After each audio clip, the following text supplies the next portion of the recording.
tarde. Estamos retomando as atividades deste dia 26 de junho, com o segundo bloco de apresentações dos seminários do primeiro CELC, deste evento que já está deixando gostinho de saudades. E para iniciar esse segundo bloco, eu tenho o prazer de convidar a mestranda Ione Regina de Oliveira Silva, que irá apresentar os dois seminários deste segundo bloco. Eu vou apresentar um pouquinho a Ione, né?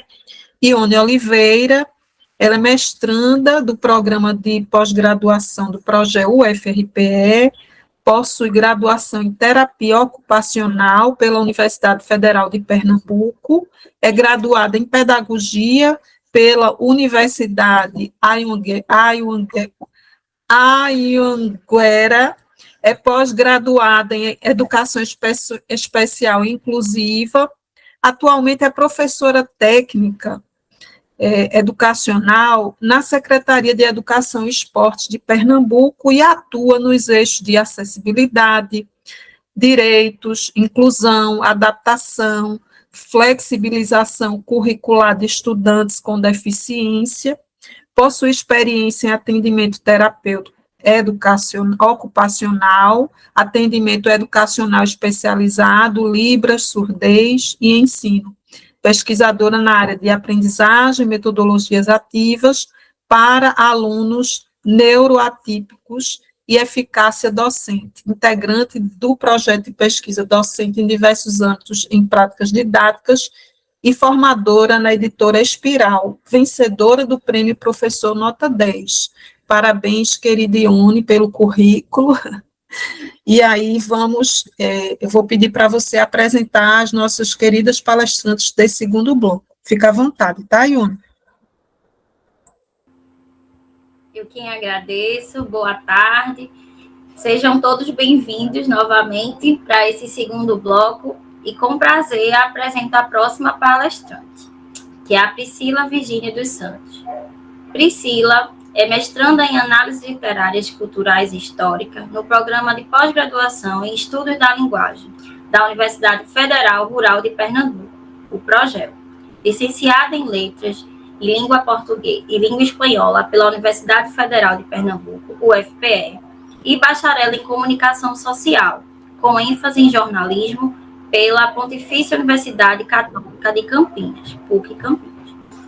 Seu interesse acadêmico abrange a literatura brasileira e hispano-americana, com foco em estudos pós-coloniais, estudos culturais latino-americanos, perspectivas decoloniais e subalternidade.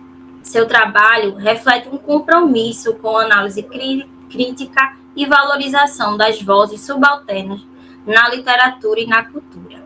Priscila é uma mulher branca que está utilizando brincos pratas em ambas as orelhas, utilizando um óculos com armação circular e azul com extremidades na cor branca, tem cabelos curtos na altura dos ombros, na cor castanha e um batom nude. Seja muito bem-vinda para esse segundo bloco, Priscila, e com prazer ela vai explanar um pouco da sua pesquisa na área da interpretação semiótica na literatura. E aos demais participantes desse evento, fiquem à vontade para tecer comentários no chat, elogios e apontamentos que serão elucidados só no final da apresentação. Obrigada, Ione, pelas suas palavras. Queria agradecer a oportunidade, dizer que estou feliz de estar aqui para apresentar para a gente ter essa conversa, né? Eu só preciso agora colocar o slide aqui, só um minutinho. Que... Ó.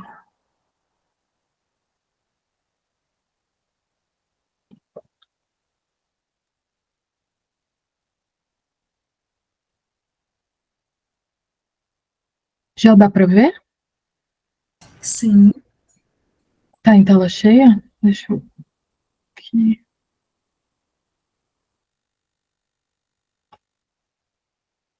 Agora sim, tudo ok, Priscila. Pronto. Só um minutinho. Pronto. Aí. Então, hoje a gente vai conversar aqui sobre algumas reflexões e análises que, a partir do tema da semiótica, a gente vai fazer. Então, o título é Interpretação Semiótica na Literatura. A gente vai explicar como os conceitos da semiótica podem ajudar a interpretar textos literários de maneira mais profunda e significativa. Deixa eu passar aqui. Para isso, a gente vai usar como base esses dois autores, Umberto Eco e a Lúcia Santaella. Umberto é um dos maiores semiólogos e filósofos italianos, trouxe suas contribuições fundamentais para a teoria da semiótica, da cultura e da interpretação dos signos. A Lúcia Santaella é uma referência brasileira, né, nos estudos da semiótica, tem aprofundado os conhecimentos sobre a aplicação da semiótica na literatura, nas artes e na cultura digital. Então, a gente vai estabelecer um diálogo entre eles, da ideia dos dois, para entender como a semiótica pode ser aplicada à interpretação literária.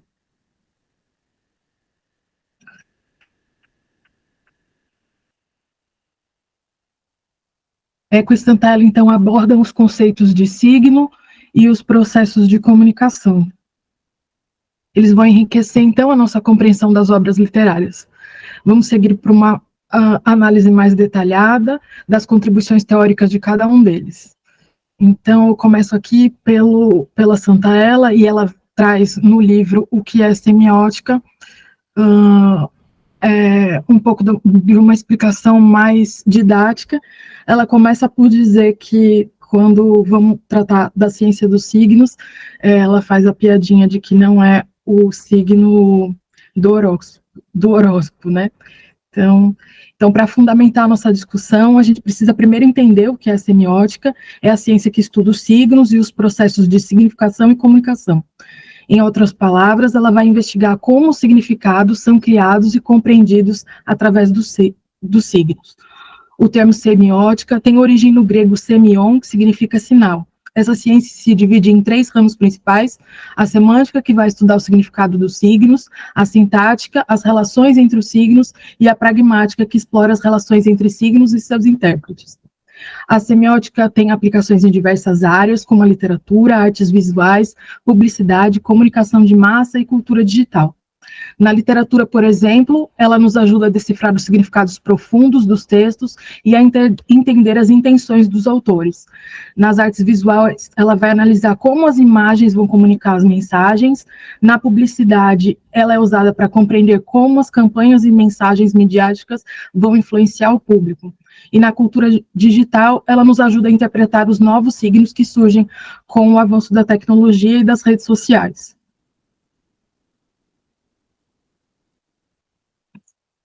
Vou passar aqui.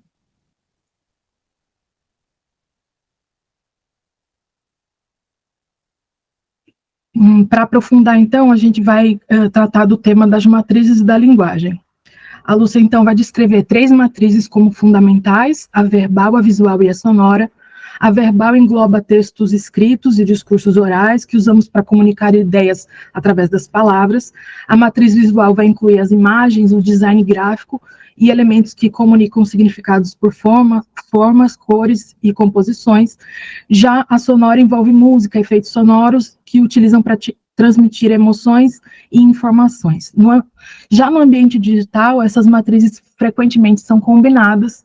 Por exemplo, em vídeo multimídia, podemos encontrar textos, imagens e sons trabalhando juntos para criar uma experiência comunicativa mais envolvente.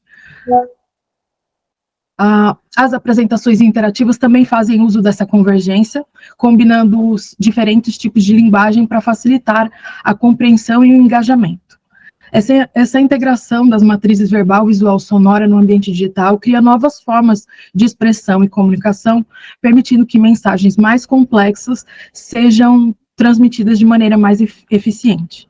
Compreender essas matrizes nos ajuda a entender como se constroem as comunicações na contemporaneidade, seja ela uma comunicação na área da literatura, das artes ou das mídias mesmo.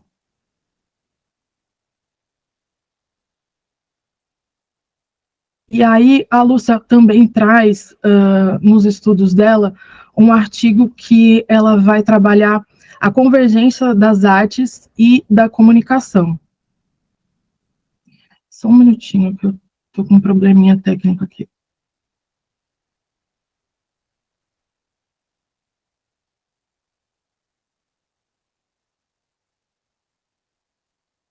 Pronto. Então, a Lúcia, em um de seus artigos bastante importante, ela vai explicar como é que se dá essa convergência das artes e das comunicações. A relação entre artes e comunicações evoluiu com a Revolução Industrial e a cultura urbana, criando novas formas de expressão. Na era digital, essa convergência se intensificou, unindo mídias tradicionais e tecnologias digitais. As plataformas digitais acabaram por democratizar o acesso à arte, permitindo que mais pessoas criem e consumam conteúdos artísticos. A comunicação de massa usa técnicas artísticas para criar mensagens impactantes, mostrando a crescente interdependência de comunicação e expressão artística. Essa combinação de mídia e tecnologia resulta em novas formas de comunicação, enriquecendo como interagimos com a arte e mídia na contemporaneidade. Essa é o que ela traz, relacionando arte e mídia, né? Ela aponta mais para os pontos positivos mesmo. Ela parece uma entusiasta desse aspecto, destacando a acessibilidade, né, que a internet e essas outras mídias trouxeram para o consumo de arte. E aí a gente vai falar agora um pouco sobre a contribuição do Umberto Eco na semiótica, né? Ele propõe, então, que podemos estudar toda a cultura através da semiótica. Ele diferencia dois conceitos importantes: significação, que é o significado atribuído aos signos, e a comunicação, que é como esses signos são apresentados. A semiótica vai examinar, então, as funções sociais e teóricas desses processos, usando o sistema de códigos. Esses códigos são conjuntos de regras que governam como usamos e entendemos os signos. Exemplos desses códigos incluem linguísticos, que estruturam a linguagem verbal, códigos visuais, que governam a interpretação de imagens e cores, e códigos sonoros, que abrangem sons e música, códigos gestuais, que envolvem movimentos corporais, culturais, que são as práticas e normas compartilhadas dentro de uma mesma cultura. Estudando esses códigos, entendemos melhor como a cultura se organiza e se comunica. A analisar esses sistemas, conseguimos então decifrar processos de significação e comunicação presentes em diversas formas culturais, permitindo então uma melhor compreensão e mais aprofundada da estrutura dinâmica da cultura. E aí eu trouxe aqui também que um tema, né, que o Eco vai desenvolver, que é a questão do texto estético, e eu trouxe o exemplo do Augusto de Campos para a gente poder visualizar mesmo e compreender meio na prática. Ele vai argumentar que o texto estético, como a poesia ou a arte visual, manipula expressão e conteúdo de formas únicas. Ele vai destacar a ambiguidade e a autorreflexividade desses textos, que ajudam o significado, envolvem o leitor profundamente. A autorreflexividade, segundo o Eco, é a capacidade do texto estético refletir sobre si mesmo e sobre o próprio ato de criação. Isso significa que o texto não apenas comunica uma mensagem, mas também faz o leitor pensar sobre a forma e a estrutura do texto. Um poema, uma pintura, pode, assim, trazer à tona questões sobre a natureza, a arte, a linguagem ou a própria interpretação. Aqui no meu exemplo, um poema pode usar linguagem rica em imagens vívidas para múltiplas interpretações, enquanto a pintura, cores e formas para evocar diferentes emoções. Essa manipulação torna os textos estéticos poderosos na comunicação de experiências e sentimentos complexos. Um exemplo disso é o poema Lixo Luxo, de Augusto de Campos. É um poema concreto, onde as palavras lixo e luxo são dispostas de maneira a refletir significados literais e simbólicos. A justaposição dos termos cria um contraste visual, semântico, levando o leitor a refletir sobre as diferenças entre lixo e luxo. A disposição gráfica das palavras não só transmite um significado, mas também provoca uma resposta emocional e intelectual, mostrando a complexidade que um texto estético pode alcançar. O Eco também vai nos mostrar que essa manipulação estética é essencial para comunicar ideias e emoções complexas, destacando a importância dos textos estéticos na literatura e nas artes visuais. E aí tem outros exemplos, né? O Augusto de Campos mesmo tem vários outros exemplos, eu trouxe esse mesmo para ilustrar. E aí a gente vai continuar então com as contribuições do Eco para a semiótica, no tópico contextualidade e intertextualidade. Ele vai explicar, então, que a eficácia de uma metáfora depende do contexto cultural e intertextual em que está inserida. Para entender plenamente uma metáfora, precisamos considerar tanto o ambiente cultural quanto outras obras que ela referencia. Por exemplo, uma metáfora literária pode ter ressonâncias em obras de cinema, criando uma rede de significados que enriquece a nossa compreensão. A intertextualidade amplia o conceito de contextualidade ao integrar múltiplos textos e contextos culturais, proporcionando uma leitura mais profunda e rica. Um exemplo disso foi o que eu lembrei e trouxe aqui, que foi uma experiência estética que eu tive, né, que é a obra, o livro, né, do Ariano Suassuna, O Alto da Compadecida, e a adaptação fílmica dessa obra. A história e as metáforas presentes no livro vão ganhar novas camadas de significado quando interpretadas no filme. Esses exemplos ilustram como diferentes mídias podem interagir e aprofundar a nossa compreensão e apreciação da obra. Na verdade, eu acho que complementa mesmo, né? Porque você tem uma experiência de imaginar a voz dos personagens, imaginar os cenários, por mais que eles estejam descritos ali, a imaginação é uma coisa individual, né? E na adaptação fílmica você vê o que um indivíduo, né, o diretor do filme e as pessoas que trabalharam ali, como eles compreenderam a obra e trouxeram esse visual, né? E cara dos atores para os personagens e tudo. O Eco vai mostrar ainda que, ao considerar o contexto e a intertextualidade, conseguimos captar múltiplas dimensões de significados presentes em uma metáfora, enriquecendo nossa experiência e entendimento da literatura e das artes. Pronto. Aí eu trouxe o meu estudo de caso, que é a obra que eu estou desenvolvendo um estudo sobre ela. E aqui eu trouxe de maneira mais geral a obra, e depois a gente vai analisar um trechinho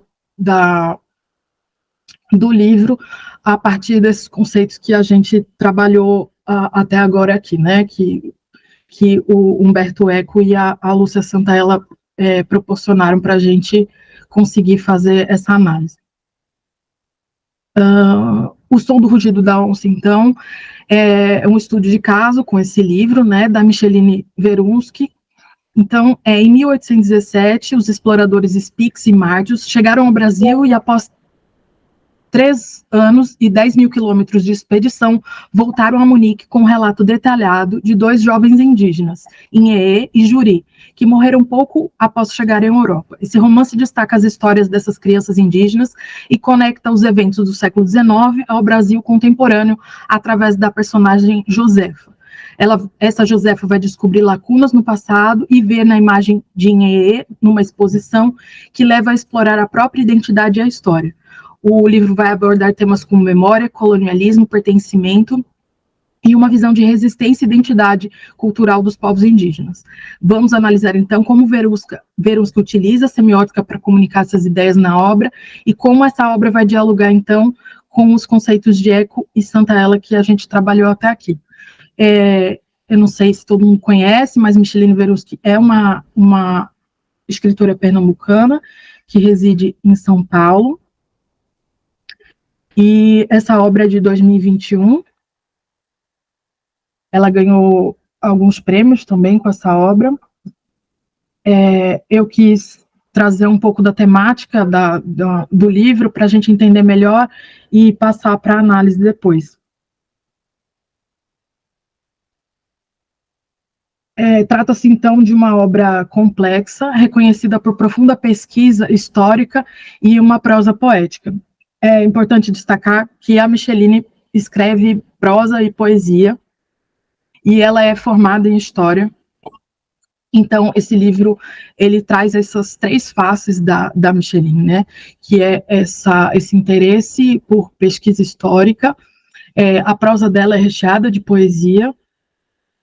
Então, vamos entender melhor um pouquinho mais sobre a estrutura do livro. É não linear, alterando entre diferentes períodos de tempo e personagens, o que enriquece a narrativa e aprofunda a compreensão dos eventos históricos. A história é motivada por uma ilustração de uma menina Miranha, que Micheline viu em uma exposição. Essa imagem inspirou a escritora a explorar a vida e o destino dessas crianças indígenas, conectando o passado colonial com o presente.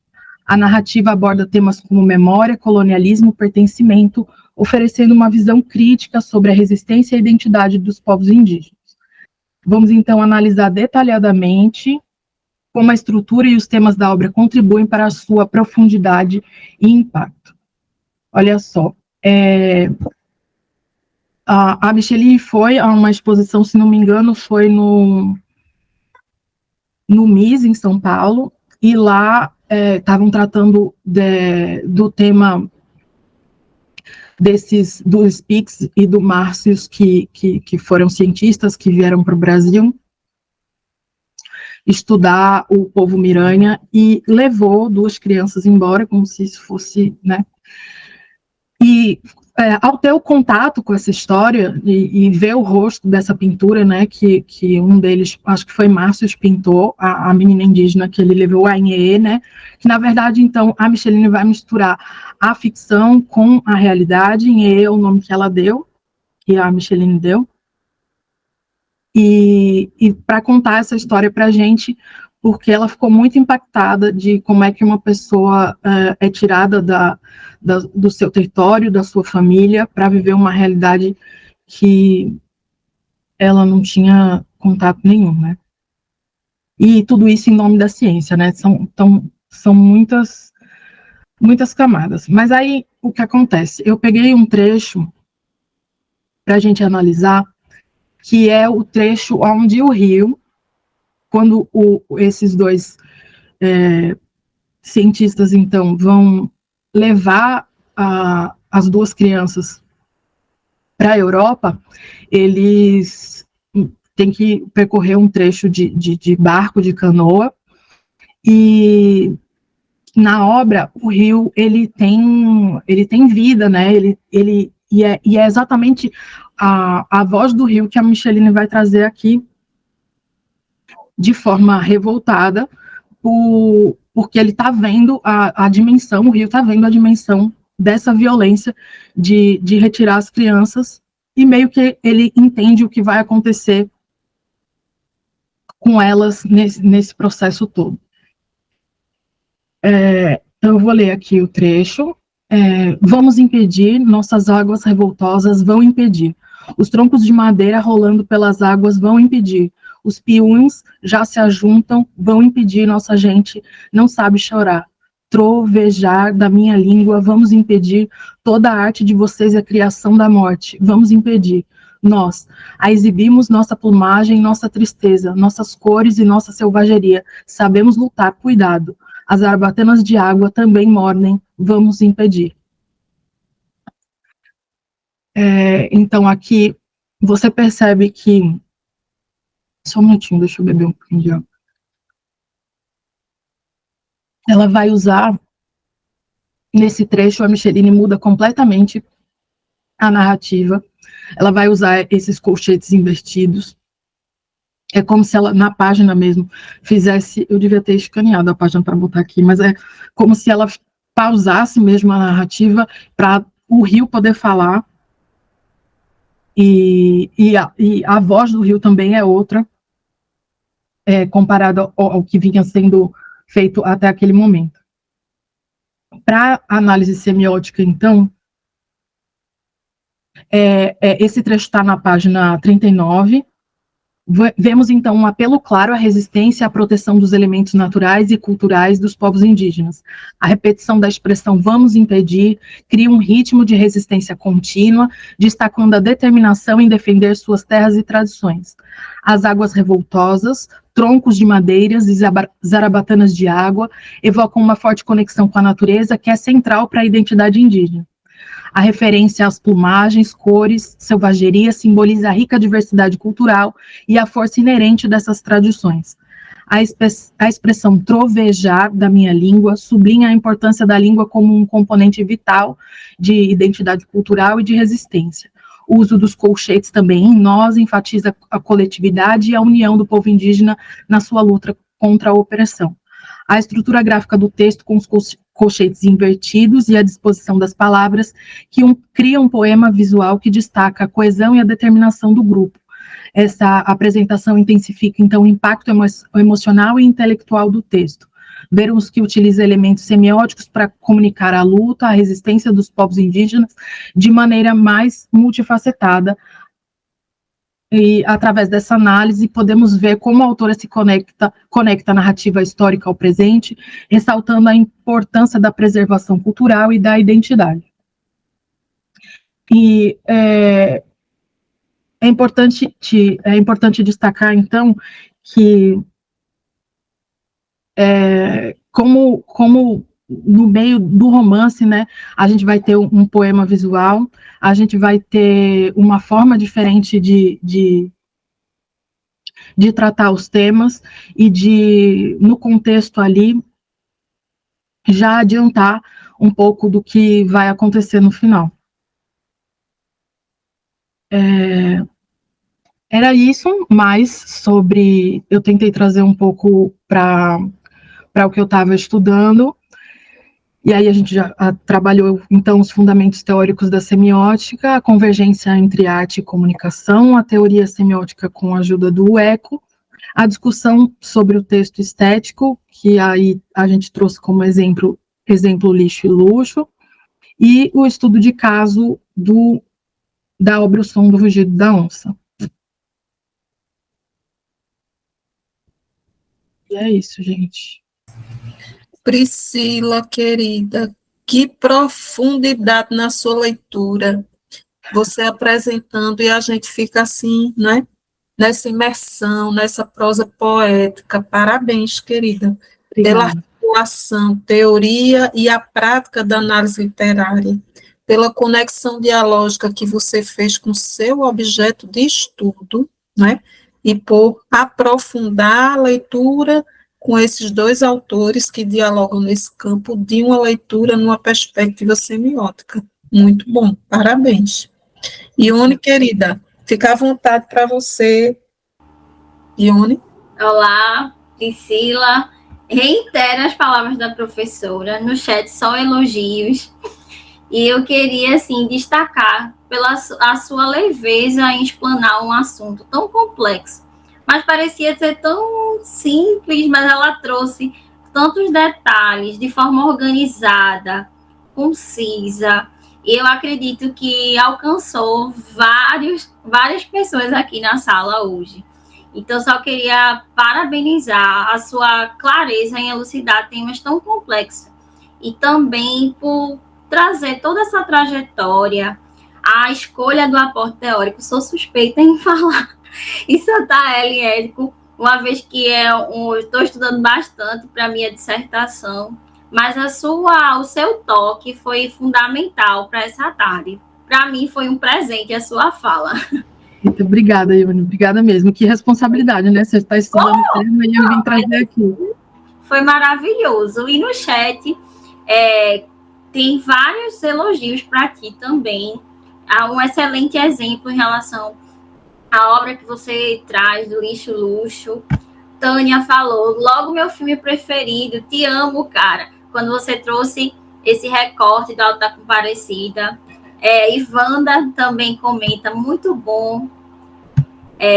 E também reitera essa questão da profundidade na sua leitura, na sua pesquisa. Eu coloco, você é maravilhosa por trazer todo esse percurso com a voz tão leve, tão branda, foi maravilhoso. E aí, e Tânia também coloca incrível. Pronto, Priscila, fico muito feliz com sua explanação. Arrasou. Obrigada, gente, pelos elogios. Se tiverem alguma pergunta, aí no final do bloco a gente conversa mais. Natália acabou de comentar aqui no chat, Natália Celina. Parabéns, Priscila. Prendeu nossa atenção do início ao fim. Muito interessante.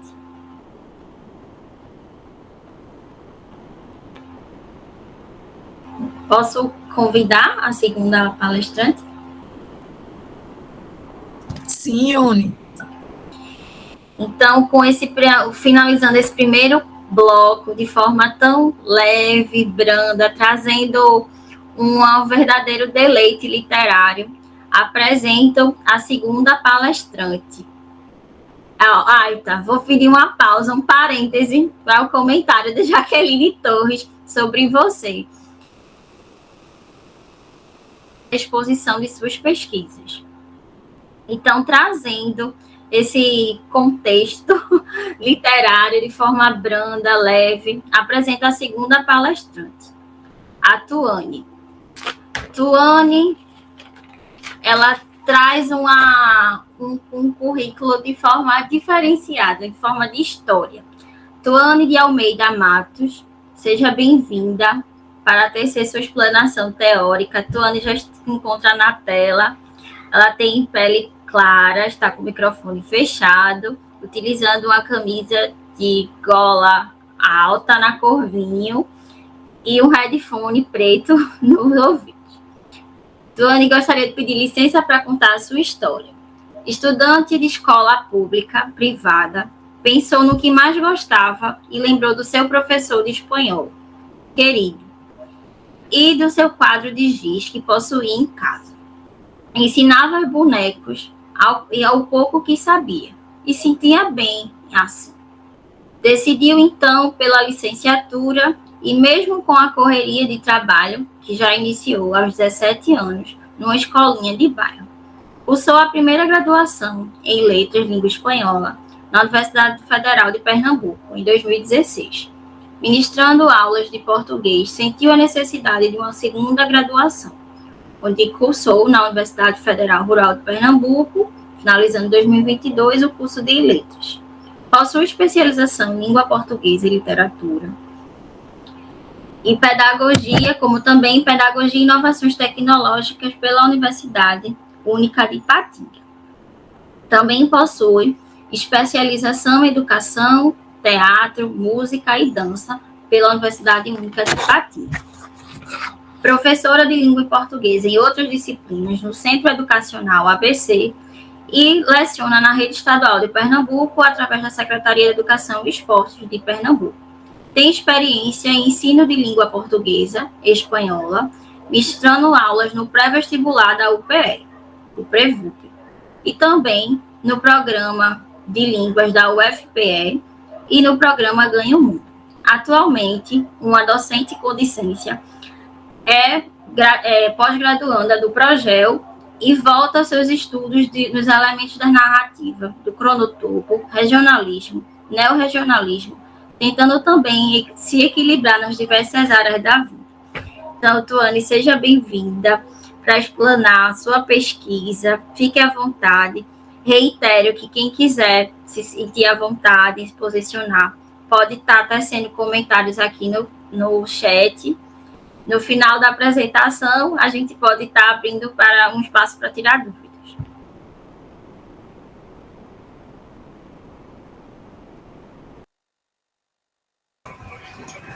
Olá. Deixa eu voltar aqui na imagem. Boa tarde a todos e a todas. Meu nome é Tuane, como o Ivone já disse. E eu vou tratar aqui sobre um tema que vou confessar na minha primeira graduação, inclusive Wanda já sabe, alguns alunos. Bakhtin é o meu trauma, né?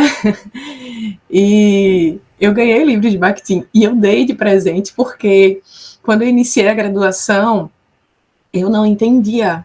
E eu achava que eu nunca ia conseguir entender. Então, eu não sabia que, por exemplo, agora, no mestrado, Bakhtin ia me ser tão útil e tão importante, porque exatamente o que eu trato, né, o que eu trabalho, que é tempo, né, espaço, né, são os elementos da narrativa, tanto Osíris Borges Filho, que eu vou falar, como Luiz Brandão, e também Bakhtin tratam sobre cronotopia, topoanálise, né, que são vertentes, né, teóricas dos elementos da narrativa, que foi o que eu me interessei, né, mas nós somos testados em todo o tempo, e eu coloco, inclusive, como objetivo da minha apresentação, uma desmistificação. Desde a primeira apresentação com o Alessandro, quando ele falou, inclusive, né, sobre Bakhtin, e eu sempre vi meu trauma é porque eu achava ele complexo, eu não conseguia entender a graduação.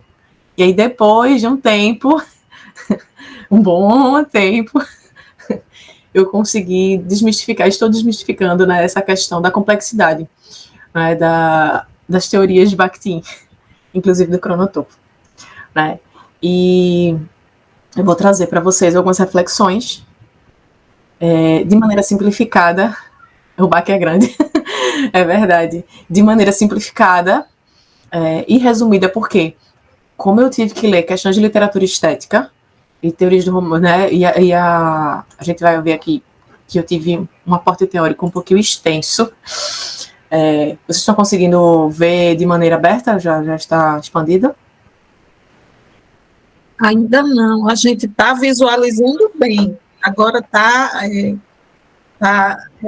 aparecendo, né, aquele campo com os slides pequenos e o campo mais aberto. Mas você pode, se quiser, se for melhor para você apresentar assim, se quiser. Não, eu estou tentando colocar como formato de apresentação, mas eu não sei porque não está ainda. Bota F5, Tuane. F5? Sim. Foi? Ô, Tuane, aí embaixo. Aqui para a gente ainda não está aparecendo a tela cheia. Aqui embaixo, na barrinha de ferramentas, você pode botar. Tem um modo apresentação e tem esse livrinho aberto. Qualquer uma delas eu acho que vai. Tente aí. Eu coloquei embaixo a apresentação de slides, o modo de exibição, eu coloquei a apresentação de slides. E não acredito que... E aqui para mim já está aparecendo expandido. Talvez seja a tela que tu está compartilhando, né? Bota Então, deixa eu ver. cheia. Deixa eu tentar colocar aqui. Tela cheia, né? Isso.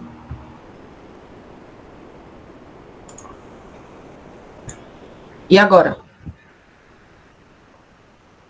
Pronto. Ok. Teste Pronto. se está passando, Tuane. Pronto. Passou? E o tema é a abordagem dialógica de Bakhtin e o cronotopo, no caso a junção do espaço-tempo, e essa sua relação indissociável, né, que a gente não pode fazer uma análise separada, na ficção da obra literária em processos de interação com a sociedade. E como base, né, como aporte teórico, foram lidos alguns materiais, creio que o material 3, que é as questões de literatura estética e teoria do romance, que inclusive trazem os mesmos textos. A diferença é que Teoria do Romance 2, As Formas do Tempo e do Cronotopo, ele é mais atual, consequentemente, tem um conteúdo mais extenso, já que tem alguns manuscritos de Bakhtin, que foram colocados muito tempo depois, né? A diferença de um texto para outro são 30 anos. Então, quando a gente tem Teoria do Romance, né, As Formas do Tempo e do Cronotopo, além do tópico 10, do capítulo 10 que ele insere, existem também alguns outros pontos, algumas diferenças que serão apresentadas aqui, inclusive nessa resenha, que é o texto 1, que eu vou abordar com vocês já, Teoria do Romance, que é de Maria Elizabeth da Silva, de 2018, da PUC. nessa resenha, que inclusive eu achei essencial, inclusive antes de começar a leitura de questões de literatura estética e teoria do romance, eu acredito ser interessante fazer a leitura dessa resenha, porque consegue resumir de maneira bem objetiva o que tem no livro, para que a gente consiga compreender melhor. Depois, um artigo, né, de Alzires Borges Filho, que inclusive eu utilizei, ele e Luiz Brandão, no meu TCC e nas minhas pesquisas com elementos da narrativa, juntamente com o meu orientador, que é João Batista, para trazer a análise, né, do meu objeto de pesquisa, que é Galileia, de Ronaldo Corrêa de Brito, que falarei dele no final, e fiz a análise apenas espacial, né, na questão da topoanálise. Então, como foi um aporte teórico extenso, foi realmente muito extenso, porque a gente pensa que questões de literatura estética, eu não peguei o livro por completo, mas só essa parte de teoria do romance, quando a gente vai ver, juntando todos os textos, dão mais de 200 páginas, que eu tive que comprimir aqui nesse trabalho, abordando apenas alguns pontos cruciais que vão me levar à análise referente a Ronaldo Corrêa de Brito em Galileia. Voltando-se para o personagem Ismael. Então, esse primeiro texto, que é a resenha sobre teoria do romance, as formas do tempo e do cronotopo, né, com a leitura dele a gente consegue meio que desmistificar, né, essa questão da dificuldade, inclusive Alessandro e tantas outras pessoas com certeza já citaram, sobre a teoria, né, bakhtiniana.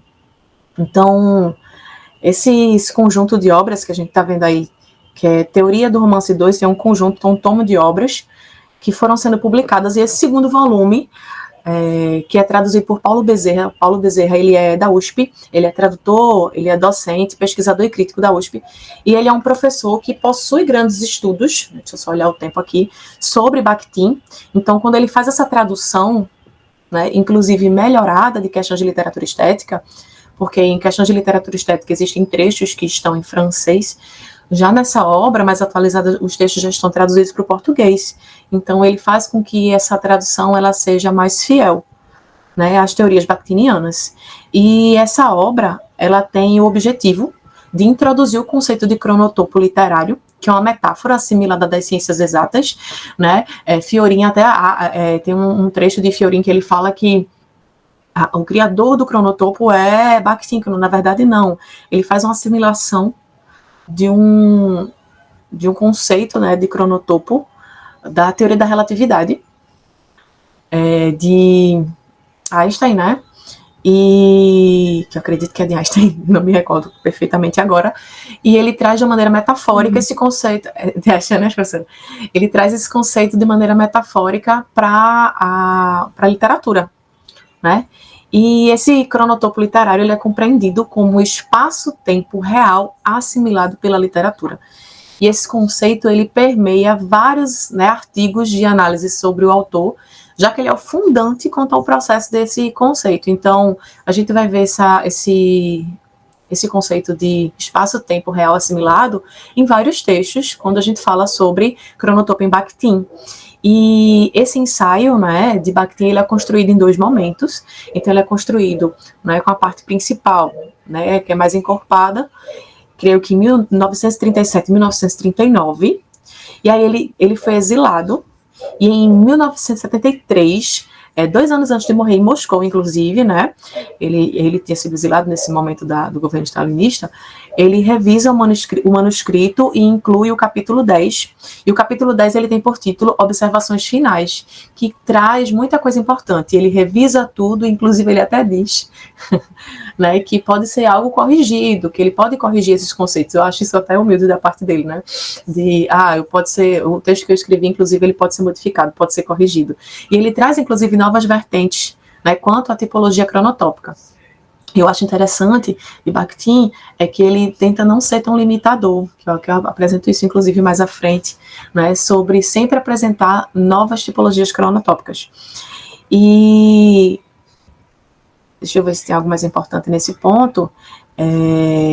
Paulo Bezerra, que eu já estava citando, ele acessa essa versão atualizada em 2012, faz essa tradução, não é, dessa editora 34, né, que eu acho muito interessante, que eles têm muitos livros teóricos importantes, com um texto mais integral, né, com as correções mais fortes, assim, mais firmes, mais concretas, e ainda tem alguns acréscimos, né, de um trechinho que é de folhas esparsas para as formas do tempo e do cronotopo, que na verdade são reflexões de Bakhtin, né, de como ele chegou a tal conceito, a tais conceitos, né, e a diferença, inclusive, desses 30 anos entre a primeira parte do ensaio e a segunda parte desse ensaio. Então, questões de literatura estética e teoria do romance, as formas do tempo e cronotopo, tem a mesma base textual, entretanto, esse livro mais atualizado contém mais conteúdo.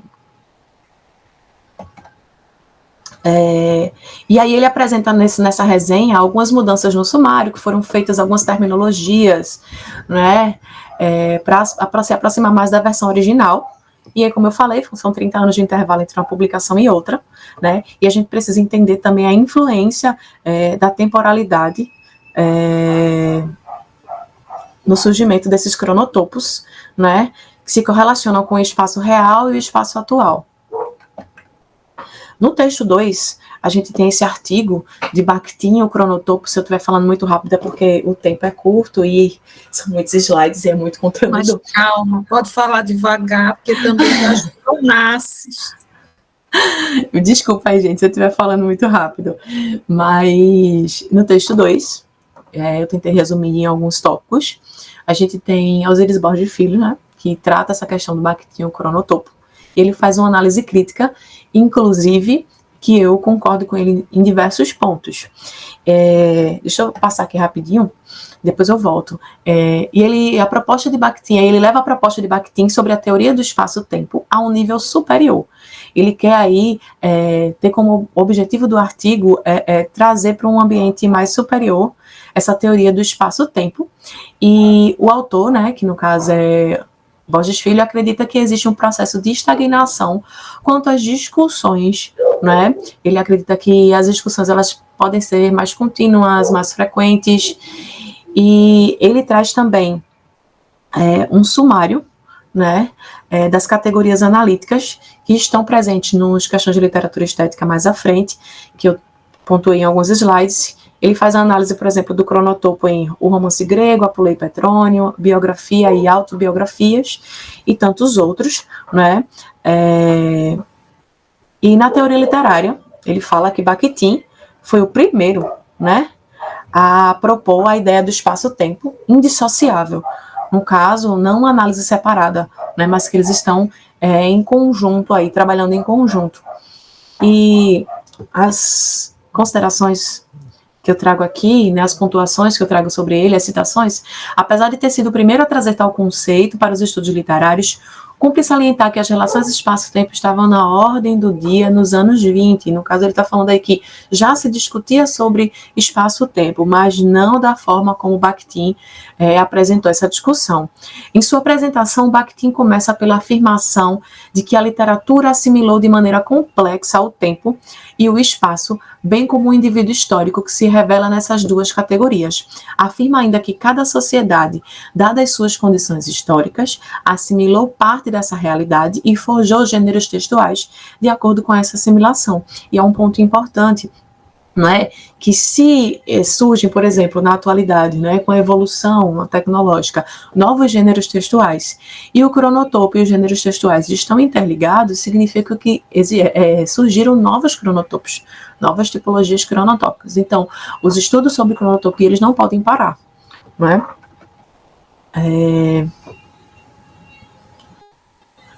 Quando ele afirma, por exemplo, que um dos cronotopos do encontro ele pode servir como nó e até como desfecho, trata-se de preocupação com a forma estrutural. E a gente está falando aí dessa forma estrutural porque existia até um certo tipo de preconceito em relação ao conceito de cronotopia, mas é um conceito conteudístico, né? Eu até anotei aqui o nome, está mais para frente, né? Ele tem conteúdo, mas ele também tem forma, né? Conteúdo discoformal. Então, Bakhtin às vezes peca um pouco nessa questão da forma, mas ele também cita a forma, né? Então, o cronotopo, ele participa do desfecho, ele participa do nó, né? Nessa tipologia do encontro, e isso faz com que o conceito de cronotopia, a participação cronotópica, seja feita tanto no sentido linguístico como no sentido literário. E aí se faz uma pergunta muito importante. Há pouco interesse em discutir um conceito de Bakhtin, e Borges Filho associa alguns motivos. O primeiro motivo é o que eu estava falando, né? A predominância dos estudos bakhtinianos são por linguistas, né? Os estudos literários também são mais voltados para os estudos culturais. E aí os estudos culturais, na verdade, acabam por perder essa contribuição, né? Por quê? Porque a análise de Bakhtin é uma análise temática e histórica, que geraria grandes reflexões para os estudos culturais. E também tem a questão do tamanho do texto, né? O texto, né, sobre cronotopia, ele é um pouco extenso. Então, Borges Filho acredita que esses três motivos acabam por dificultar essa discussão do conceito de cronotopia para Bakhtin. E sobre a tipologia cronotópica, ou seja, os tipos de cronotopo, Borges Filho ele fala que existem 10 tipos de cronotopo, tá? Mas existem teóricos que focam em um tipo, por exemplo, Fiorin foca no romance grego, ou outros teóricos que focam em 3 tipos, né, que estão presentes na obra, ou que eles viram surgimento, ou que eles viram alguma forma de adaptação, né? Porque o cronotopo ele não se finda, ele não é limitado. O cronotopo ele é ilimitado, né? E a gente precisa ter essa ideia de cronotopo, tempo e espaço, que não é limitado. Na verdade, o limitado às vezes quando dentro de algum gênero textual. Mas quando a gente fala no sentido mais amplo, não é limitado. Algo importante, né, que foi discutido por Borges Filho, não sei se está aqui. Algo importante que foi discutido por Borges Filho, no qual concordo com seus questionamentos, tem relação com a importância maior dada ao tempo e ao espaço. Se são inseparáveis, porque até no título o nome tempo está presente 2 vezes. A gente tem, né, no título, inclusive, né, do trabalho de Bakhtin, a gente tem o tempo incluído 2 vezes, mas o espaço apenas 1. Então, quanto à análise, o espaço muitas vezes é deixado em segundo plano. E eu também havia percebido isso quando estava fazendo a leitura de questões de literatura estética, e quando eu me deparei com esse artigo de Borges Filho falando sobre muitas vezes, diminuição ou a colocação do espaço em segundo plano, né? Isso que precisa ser discutido, inclusive. Né, é um ponto a ser discutido. Aí Bakhtin fala, né, em questões de literatura estética, o cronotopo tem um significado fundamental para os gêneros na literatura. Pode-se dizer francamente que o gênero e as variedades de gênero são determinadas justamente pelo cronotopo. Até aí tudo bem, aí depois ele fala, sendo que em literatura o princípio condutor do cronotopo é o tempo. Então, no caso aí, o foco principal é o tempo. E Bakhtin em nenhum momento sinaliza na sua obra, né, porque o tempo, então, tem que ser o condutor. Né? E Borges Filho afirma que, para ele, não há como a gente priorizar uma categoria, já que nada está fora do espaço-tempo. Um está pressuposto a outra, né? No caso, dentro de uma obra, a gente consegue enxergar esse espaço-tempo, mesmo quando não está explícito dentro do texto. Se dizemos, então, que é cronotopo, que é indissociável, né? Então tem que ter igual importância. E aí eu concordo completamente com Borges Filho em relação a essa afirmativa. E para finalizar essa parte do texto de Borges Filho, algo importante também a se destacar é a divisão das observações finais, que é o capítulo que foi introduzido a posteriori, né, sobre a ampliação dos conceitos de cronotopo também a outras artes. Né, e ele resume as ideias anteriores, trazendo novos cronotopos também, o cronotopo do castelo, o cronotopo do salão, que é da sala de visitas, e o cronotopo com a inclusão do autor e do leitor no conceito. Eu só não vou conseguir me prolongar em todos os cronotopos, que eu acho que eu ficaria falando aqui até amanhã, né, porque foi assim que eu me senti lendo tanto Cronotopo, e eu achei interessante porque a gente não tem essa visão tão ampliada de cronotopia assim, e a gente consegue, inclusive, pegar essas categorias cronotópicas e analisar diversas obras, né? Mas quando a gente consegue conhecê-las e assimilar aquela que se referencia ao nosso objeto de estudo, isso é muito bom, que foi o que aconteceu comigo com o Cronotopo da Estrada, inclusive em sala de aula, né, com a professora Ivanda falando, e aí isso tem a ver com o meu objeto de estudo, e isso é muito legal. Nas observações finais, né, ele fala que abordou apenas, Bakhtin, os grandes cronotopos. Eu vou falar isso depois de que existem infinitos. Por quê? Porque cada tema tem o seu cronotopo. O cronotopo, ele é dialógico. Ele dialoga com o autor, ele dialoga com o leitor, ele dialoga com os intérpretes, ele dialoga com o ouvinte, né? O leitor e o autor, no caso, depois eles são introduzidos nessas observações finais, né? Eu acredito que Bakhtin viu a necessidade da introdução do leitor-autor, né, nessa edição mais atual, e não há como deixar a cronotopia estática, né? Não há como limitar a cronotopia. Isso é muito importante para a gente, tá? Trazendo as obras oficiais, eu trouxe aqui a imagem dos dois, o texto antigo e texto atualizado, obviamente que é a mesma base textual. Quando eu falo atualizado, é apenas algumas terminologias, o sumário, né, e o que foi introduzido, que são as observações finais e as reflexões em folhas esparsas no texto de Teoria do Romance 2, As Formas do Tempo e do Cronotopo.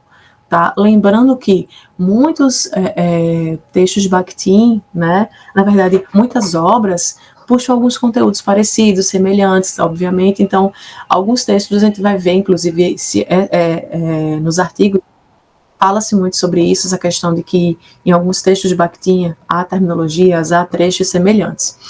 E sobre questão de literatura estética aí, Teoria do Romance, As Formas do Tempo e do Cronotopo, é uma análise, né, de uma forma mais realista dos elementos da narrativa, né?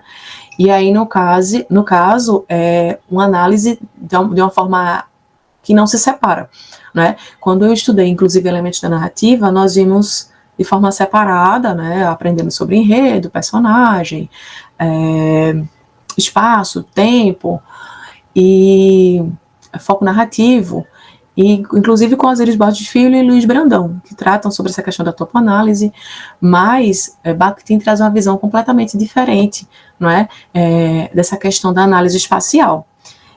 E, como eu já havia citado, né, é uma categoria conteudístico formal, tá, que foi adotada metaforicamente, e eu coloquei algo importante para vocês, né, não que o resto não seja importante, para mim tudo é importante, tudo muito novo. O cronotopo artístico literário acontece por fusão, né, aqui o tempo condensa-se, comprime-se, torna-se artisticamente visível. O próprio espaço intensifica-se, penetra no movimento do tempo, do enredo e da história. Os índices do tempo transparecem no espaço e o espaço reveste-se de sentido e é medido com o tempo.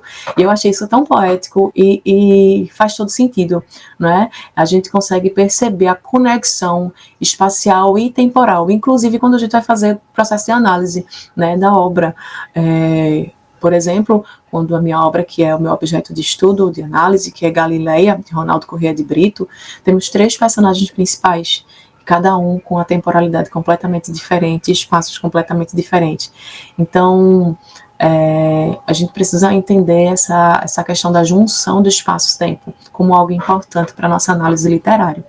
A relativa estabilidade tipológica dos cronotopos dos romances produzidos nesses períodos nos permitirá lançar um olhar adiante sobre algumas variedades do romance nos períodos subsequentes. Então, o que é que acontece? A gente precisa entender os tipos de cronotopo, que é o que a gente vai fazer, né, para conseguir, a posteriori, fazer análises, né? E aí eu coloquei alguns tópicozinhos, que sobre os gêneros e suas variedades, que são determinados pelo cronotopo. Então, o cronotopo que determina essa variação dos gêneros, né? E essas variantes vão do romance grego, que é o primeiro a ser tratado aqui, até Rabelais, né, que eu fiquei Rabelais, até consegui acertar o nome, e fui pesquisar, eu acredito que é François Rabelais, e vamos iniciar. Então, esse primeiro tipo aí é o romance de aventuras de provação, tá? A gente vai ter muitos exemplos aí, mas o foco aqui vai ser Leucippus e Clitofontes, né, de Aquiles Tátios, e nesses romances encontraremos um tipo de tempo de aventuras profundo e meticulosamente desenvolvido, com todas as nuances e particularidades específicas. A elaboração desse tempo de aventuras e a técnica de sua utilização no romance são tão profundas e completas que todo o desenvolvimento posterior do verdadeiro romance de aventuras até os nossos dias não lhe acrescenta nada de substancial, que eu achei isso muito interessante, né? Então, tudo que foi formado nesse período no romance grego tem influência até os dias atuais. Então, nesse romance grego aí a gente tem 3 cronotopos do romance. Esse primeiro é o romance de aventuras de provações, né? Que são produtivos e flexíveis, determinaram o romance de aventura até metade do século XVIII, tá? E o tempo é o princípio condutor, né? E as questões de ordem histórico-genéticas são deixadas de lado. Eu quero falar algo muito importante, né, sobre os espaços que serão construídos mais para frente, né, que os espaços são apenas planos de fundo, o tempo também. O foco, muitas vezes, nesse cronotopo, a gente vai aprender. Vamos embora. Então, a gente tem aí o foco com o ponto de partida e o ponto de chegada. Como assim? Eu coloquei alguns pontos aqui, deixa eu colocar para vocês. O ponto de partida, no caso, é do momento do conhecimento, da paixão, e o ponto de chegada seria o casamento, tá? Então, a gente tem um tempo aí não natural, tá, gente? Como assim um tempo não natural? No meio da história, a aventura acontece, mas mesmo essa aventura acontecendo, é como se esse tempo, né, e esse espaço não fosse levado em consideração. Inclusive o contexto histórico, né? O contexto histórico que está acontecendo ali, se ele for se envolver na história, ele passa a fazer sentido, senão ele é apenas plano de fundo. E o tempo é algo não natural, né? Como eu coloquei aí, ato extratemporal, né? E ações controladas e esperadas, né, que é tudo no de repente. Isso aconteceu justamente por causa disso, que é o tempo ao acaso, é o que acaba dominando todo esse romance de aventuras de provações. Então, por exemplo, um casal se conhece, eles se apaixonam ao acaso, só pelo olhar, e passam por diversas aventuras até o casamento, mas o que importa para esse romance de aventura e de provação é apenas o conhecer e o casar.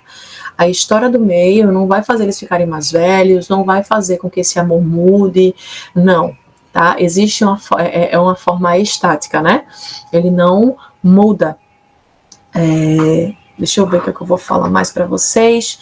De repente, e justamente são as características mais adequadas de todo esse tempo, pois, em geral, ele se inicia e atinge o seu objetivo onde o curso dos acontecimentos normal, pragmático, ou submetido à causalidade, interrompe-se e dá lugar à intrusão do mero acaso com sua lógica específica.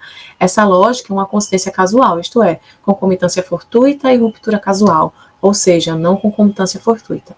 Além disso, antes ou depois, né, assumem significado substancial e decisivo. Se alguma coisa acontecesse 1 minuto antes ou 1 minuto depois, né, se não houvesse nenhuma concomitância ou não concomitância fortuita, então também não haveria enredo algum e não haveria sobre o que escrever no romance. Ou seja, nada pode ser alterado, né, o que era até os acasos precisam ser controlados. E as horas passadas, o tempo em si, não influencia em nada em relação aos personagens e suas histórias. Tudo coopera para o objetivo final.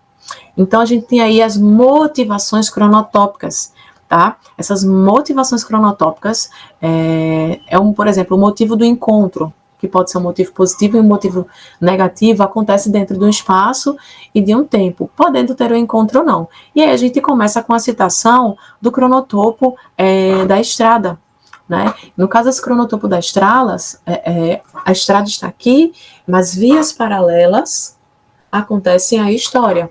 Paralelas que partem de um centro. São vários tipos de encontro pelo caminho. Quando a gente fala de cronotopo de encontro e cronotopo da estrada, a gente fala dessa correlação, né? É enorme o significado do cronotopo da estrada em literatura.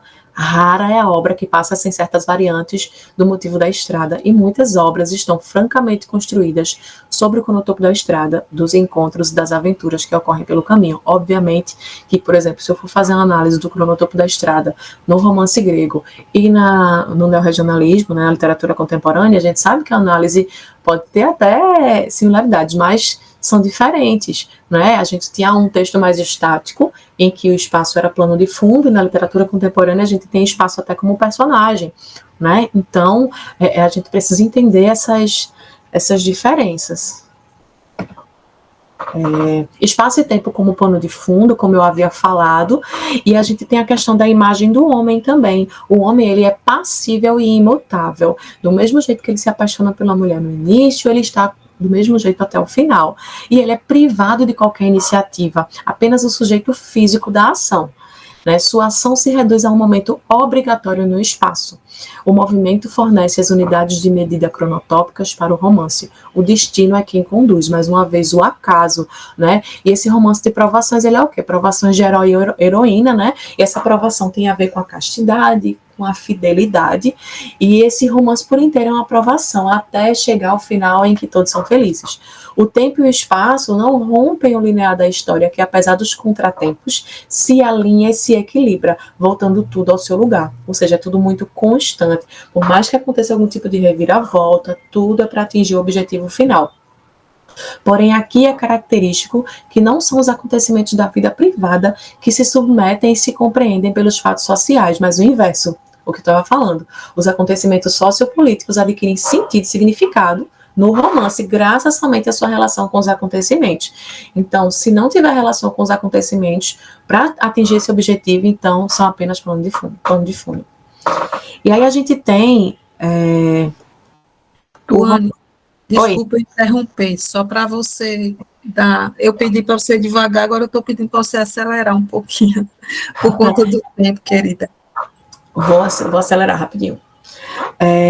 E a gente tem o romance de aventuras de costume, e são duas obras que são incluídas, que é Satiricon de Petrônio e o Asno de Ouro. O Asno de Ouro, nós temos 3 fases do personagem principal, que é Lúcio. Lúcio, ele tem a fase inicial da sua curiosidade, depois ele se transforma em asno, né? E depois tem a sua fase de purificação. E existem aí as diferenças, né, para o romance grego, porque nesse romance de aventuras de costume, o tempo, ele tem importância, ele deixa uma marca profunda na vida, né? Em primeiro lugar, é característica do romance a fusão do curso da vida do homem com seu caminho real e espacial, ou seja, com suas peregrinações. Aqui se dá a realização da metáfora do caminho da vida. E aí a gente tem o terceiro, que é biografia e autobiografia antigas. A gente tem o classicismo, estou pulando muito, minha gente, mas o classicismo grego, que são de 2 tipos, tá? Esses 2 tipos, um é voltado para Platão e o outro é voltado para autobiografia e biografia retórica. E a gente tem, no caso, o homem mais exposto. Então, as pessoas tinham que exteriorizar tudo que elas estavam sentindo, não existia introspecção. Eles tinham que ser, né, com essa total extroversão. E aí a gente tem essa exteriorização global, não era mais um espaço vazio, e sim algo no meio do povo. Então a gente tem um cronotopo da praça, por exemplo, né, em que as pessoas iam em praça pública, viver em coletividade. E todas as formas biográficas e autobiográficas desse período têm um caráter público, tá? No outro tópico, o problema da inversão histórica do cronotopo folclórico, a gente tem um romance grego que ele é minimizado no romance de aventuras e costumes, que tem um pouco mais de importância, né? A inversão histórica, no exato sentido da palavra e do ponto de vista da realidade, prefere o passado a tal futuro, ou seja, é como se eles exaltassem o passado, tá? Porque o futuro ele é incerto. Então, se o futuro ele é incerto, não é algo que a gente consegue, não é palpável, então a gente tem que exaltar o passado. Mas as superestruturas verticais do além preferem o atemporal e o eterno a esse passado, como se eles já existissem, como se fossem contemporâneos, tá? E a gente tem um romance de cavalaria. O romance de cavalaria funciona basicamente segundo o tempo de aventuras do tipo grego, se aproximando mais de Apuleio, tá? Com romance de aventuras de costumes. Mas o que é que tem no romance de cavalaria? A gente tem a introdução do maravilhoso, né? E esse maravilhoso, inclusive, ele é normalizado. tudo é repleto de magia, tudo que acontece é repleto de magia, inclusive situações cotidianas são repletas de magia. A gente também tem o papel do trapaceiro, do bufão e do bobo, tá? Que é uma literatura medieval, que esses personagens eles eram considerados das baixas camadas sociais, e dentro dessas camadas sociais que eles estão permeando aí, tem microcosmos e cronotopos especiais. E o cronotopo é de um mundo maravilhoso num tempo de aventuras. Ele é um cronotopo limitado e circunscrito, repleto de magia, em que tudo continua tendo uma propriedade mágica igual ao anterior, que a gente acabou de ver, né? E essa influência, né, dos personagens, ela inclusive influencia a posição do autor em relação à vida, né? Porque a gente sabe que, de certo modo, o autor, né, está presente dentro daquela obra, a gente consegue enxergar o autor até na maneira como ele representa esses personagens, tá? Tudo que é precioso, qualitativamente positivo, deve realizar sua importância qualitativa na importância espaço-temporal. Deve estender-se o mais longe possível, existir o mais tempo possível. E tudo que é positivo e qualitativamente significativo é inevitável, dotado de forças que permitem essa expansão espaço-temporal. Em compensação, tudo que é qualitativamente negativo é mesquinho, lastimável e impotente. Deve ser completamente aniquilado, não pode impedir a sua destruição. E a gente chega no cronotopo de Rabelais, né, que faz uma análise dessa amplitude desse cronotopo, né, que é da categoria de crescimento. E a tarefa de Rabelais é limpar o mundo, né, espaço-temporal, dos elementos que corrompem tudo isso. E ele constrói, inclusive, algumas séries temáticas, né, a série da indumentária, séries da nutrição, série da bebida da embriaguez, né, série do corpo humano do ponto de vista anatômico e fisiológico.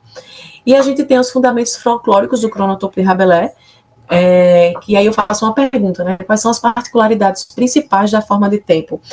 Todas as representações são profundamente cronotópicas. A Terra ela é mais concreta, o homem consegue tocá-la, a gente vê um homem mais forte, né? E esse tempo ele já se volta para um futuro, né? O resultado dos frutos, da maturação, inclusive sofre até influência da cultura cômica e popular da Idade Média e de momentos históricos da vida. Tá? A gente tem também o cronotopo do idílico no romance, que eu vou passar mais adiante, né, para trazer as observações finais e, por fim, a análise, para encerrar. Né? Como eu disse, realmente é um conteúdo extremamente extenso. Por mim, eu falava horrores aqui agora do cronotopo, né? Mas, inclusive, vai me ajudar bastante no meu segundo capítulo da minha dissertação. E, mais uma vez, ele reafirma a indissociabilidade da análise do espaço e tempo. Também tem análise, ele fala também que está fazendo análise de apenas dos grandes cronotopos, que existem ainda esses micros, né? O macro e o micro, ele está fazendo essa análise macro, e ele fala, inclusive, desse cronotopo de encontro e o cronotopo da estrada, essa correlação em que a estrada passa pelos diversos tipos estudados, né? Inclusive, existe cronotopo dentro de cronotopo, e a estrada, ela passa mais pela terra natal, e não uma terra estranha, como, por exemplo, no romance grego. E a gente chega, por fim, no comentário analítico, né, na obra de Ronaldo Corrêa de Brito, Galileia, né, gente, essa aqui é minha obra, acho que um dos meus textos favoritos. Eu já li todas as obras dele, eu comprei todas as obras dele, porque é algo que me interessa muito, o regionalismo, né? A gente tem esse espaço regional e a gente consegue correlacionar com o cronotopo da estrada de encontro, porque os primos se encontram para irem à casa do avô, né? E Ismael, que é o personagem que eu analiso, ele é extremamente problemático, inclusive o título do meu trabalho é Entrelugar, porque é como se ele não se localizasse, e nem tempo, nem espaço, porque ele não se sente pertencente a nenhum deles. E aí ele está nesse entrelugar do sertão, da Noruega, da tribo Canela, né, que ele nasceu, e a gente tem essa ligação de Ismael com o seu tempo e com o seu espaço, e na minha pesquisa eu afirmo que Ismael, né, se constrói através do espaço-tempo. Então, por isso que esse cronotopo da estrada é tão importante, porque a história acontece na estrada, né? A história acontece na viagem de ida e volta, né, de Adonias, que é o narrador da história, e dos outros dois primos, que é Davi e Ismael.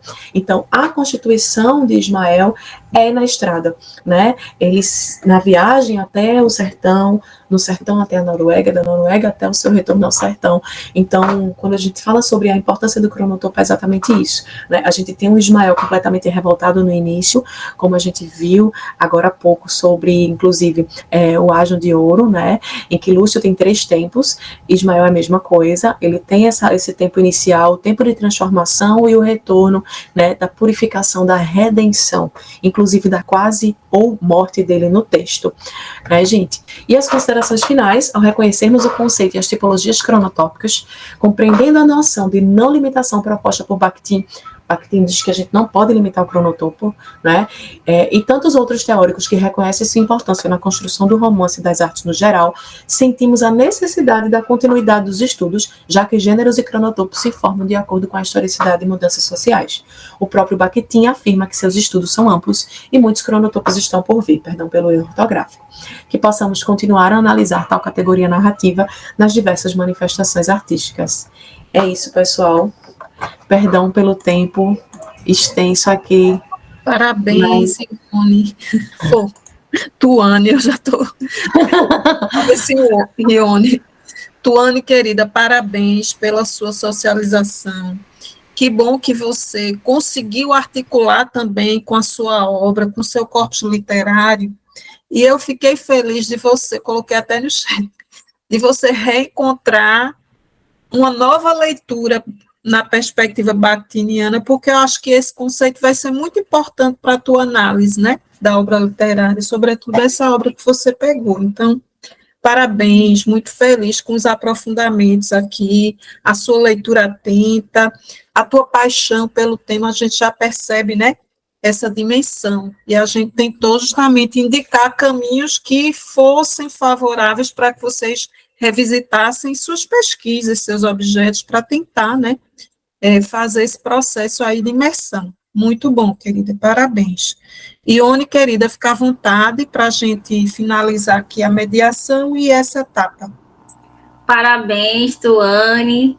O chat bombou em relação a elogios da sua explanação teórica, como a professora trouxe. De fato, a gente vê um amor pela sua pesquisa e também um esforço muito minucioso, né? Você traz toda essa trajetória com riqueza de detalhes. Fico feliz também que você ressignificou esse trauma. Os primeiros apontamentos feitos para o José e para o Bianca, você já trouxe uma resposta, né, no início da sua explanação.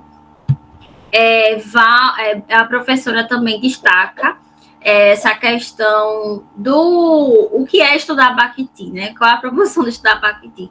Que ele é complexo mesmo, mas abre muito espaço para reflexões que vão para além só de um corpus literário, né? A gente pode ver a aplicação desse estudo dentro de várias áreas, inclusive da área social. Val disse que ele queria fazer uma explanação, né? Ele levantou a mão no chat, mas mesmo assim ele colocou no chat, ele levantou a mão aqui na sala, mas mesmo assim ele trouxe esse apontamento no chat. Ivan, destacando que estudar Bakhtin é atemporal e dialoga com todos os estudos, com tantos estudos, além de contribuir com inúmeras inquietações que nos tocam em sala de aula, para além das fronteiras escolares, e a nós mesmos, enquanto seres dialógicos e sociais. Somos, de tudo, interactantes e a literatura se faz base para o nosso existir. Parabéns, grupo, pelas lindas pesquisas. Desejo êxito aos vossos estudos. Ivanda concorda. José, ele pergunta. O que é o Ele pergunta não, ele faz um apontamento. O que é o cronotopo de Bakhtin? Equivale à construção de mundo que embasa o nosso texto narrativo, compreendendo uma combinação coerente de indicadores espaciais e temporais. Tânia diz, muito bom, Tuane. Bakhtin e Voloshinov ampliam muito a visão acerca de tudo do nosso campo. Ivanda reitera, e assim a gente tem vários comentários sobre essa explanação sobre o cronotopo. Ivanda responde que o cronotopo na ótica bactiniana é uma categoria compósita de indissociabilidade entre o tempo e espaço. A cronotopia envolve conexões dialógicas entre o tempo e espaço no campo artístico literário. Ela colocou o link no chat. Em relação ao chat, um recado, para quem não se inscreveu, não assinou a ata de presença, preencha, o link já foi colocado aqui. E toda essa explanação feita não só por Tuane, mas como Priscila e os demais palestrantes do dia, vai estar disponível no canal do Progel do YouTube e do Multilab também. E para a gente finalizar, porque se eu for ler todos, a gente não vai conseguir uma acessibilidade de forma funcional. Você virou hiperfoco, Tuane, de Tânia. Tá vendo? Com todos esses comentários. Também existe vários outros posicionamentos falando da sua riqueza de detalhes, do seu esforço teórico, né? Por pesquisar, de tentar trazer de forma mais acessível. E eu finalizo dizendo o comentário de Snaba, onde ele diz que você é muito estudiosa de Bakhtin no futuro, já começou uma história interessante com ele. Então, você ressignificou seu trauma e hoje pôde trazer de uma forma diferenciada, com tantos detalhes. E Jaqueline contempla, para a gente fazer esse amarramento, né, essa amarração, esse fechamento do segundo bloco, dizendo que esse compartilhamento de pesquisa, essa abundância de conhecimentos partilhados, aconteça mais vezes. Então, ela consegue expressar os sentimentos dos pós-graduandos do Progel sobre o que foi o CELC, o que foi para nós ser desafiados e estar elaborando essas pesquisas. Agradecer também a comissão organizadora por conseguir trazer de forma literária, viva, com tanta emoção e leveza esse seminário de forma organizada em tempo recorde. E agradecer também à professora Ivanda por dar autonomia e acreditar no nosso potencial enquanto educadores com licença. Muito bom, Ione. Parabéns pela excelente mediação também. Parabéns, Tuane. Parabéns a todas as palestrantes de hoje e dos palestrantes dos demais dias. Hoje a gente está finalizando o nosso CELC, que é o ponto de partida. A Jaqueline Torres já indicou aí, a gente precisa de mais momentos de aprendizagem, de compartilhamentos no segundo semestre. Vamos lá, né? Tentar dar continuidade. Gente, foram tantas vozes, tantos autores, tantas autoras. Bell Hooks, Paulo Freire, Bakhtin, Voloshinov, Pinheiro, Bourdieu, Santaella, Levi, Chartier, Carvalhal, Fiorin, Menguenot, Porriquet, Gerard Genet, Humberto Eco, Silva, Lajolo, Zilberman, Moran. Foram tantas reflexões, tantas vozes, tantos autores, tantas autoras, teóricos e teóricas, sem falar nos autores do campo literário aí que vocês fizeram a imersão, fizeram as leituras. Fico muito feliz com esses processos de aprendizagens, de compartilhamentos, e que vocês continuem, essa turma linda, maravilhosa, organizando eventos, como o Ione bem colocou, no curto. Acho que esse evento foi organizado assim, minha gente, dentro de uma semana. A ideia surgiu e vocês já começaram a organizar, então, parabéns mais uma vez a todos e todas que participaram. Agradecer imensamente ao Nassis, que esteve sempre conosco. Agradecer a todas as pessoas que participaram ativamente. É isso, gente. Só gratidão é a palavra. E até a próxima. Quando a gente tiver uma nova edição, a gente divulga para vocês. Até lá.